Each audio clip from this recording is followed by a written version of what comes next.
സേനാപതി വേണു, കോൺഗ്രസിന്റെ 2 സഹകരണ സംഘങ്ങളുടെ പ്രസിഡന്റും DCC അധ്യക്ഷൻ പാലോട് രവിയുടെ വിശ്വസ്തനും പാർട്ടി പുനഃസംഘടനയിൽ പാലോട് രവി DCC ട്രഷററായി നിർദ്ദേശിക്കുകയും ചെയ്ത മുണ്ടേല മോഹനൻ ഒരു പ്രവർത്തകനോട് പറയുന്ന ഓഡിയോ സംഭാഷണമാണ് നമ്മൾ കേട്ടത്.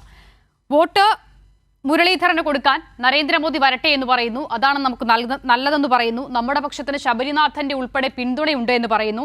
ഇതിപ്പോൾ ആറ്റിങ്ങൽ മണ്ഡലത്തിലെ മാത്രം പ്രാദേശികമായ ഒരു നീക്കുപോക്കാണോ, അതോ സംസ്ഥാന അടിസ്ഥാനത്തിൽ ഈ നിലയിലാണോ കാര്യങ്ങൾ തീരുമാനിച്ചിട്ടുള്ളത്?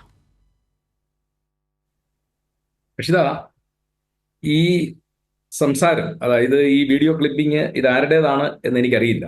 ഇത് കോൺഗ്രസ് പാർട്ടിയിൽ ഏതെങ്കിലും ഔദ്യോഗിക ഭാരവാഹിത്വത്തിൽ ഇരിക്കുന്നയാളോ അതല്ല എങ്കിൽ ഏതെങ്കിലും പദവികൾ വഹിക്കുന്ന ഒരാളുടേതാണ് എന്ന് എനിക്കറിയില്ല. അല്ല, ഞാൻ അതാണ് പറഞ്ഞത്. മുണ്ടേല മോഹനൻ സേനാപതി വേണുവിനെ അറിയാത്ത നേതാവാണെന്ന് ഞാൻ കരുതുന്നില്ല. തിരുവനന്തപുരത്തെ പ്രധാനപ്പെട്ട അല്ലെങ്കിൽ അറിയപ്പെടുന്ന കോൺഗ്രസ് നേതാക്കളിൽ ഒരാൾ തന്നെയാണ്. ഇനി അതും പോരെങ്കിലാണ് കോൺഗ്രസിന്റെ 2 സഹകരണ സംഘങ്ങളുടെ പ്രസിഡന്റ് ആയിരുന്നുവെന്നും പാലോട് രവിയുടെ വിശ്വസ്തനായിരുന്നുവെന്നും ഈ KPCCയുടെ പുനഃസംഘടനയിൽ പാലോട് രവി DCC ട്രഷററായി നിർദ്ദേശിച്ച ആളാണ് എന്നുള്ളത് പറയുന്നത്. അത്രയും പോരെ മുണ്ടേല മോഹനനെ കുറിച്ചുള്ള വിശദീകരണം?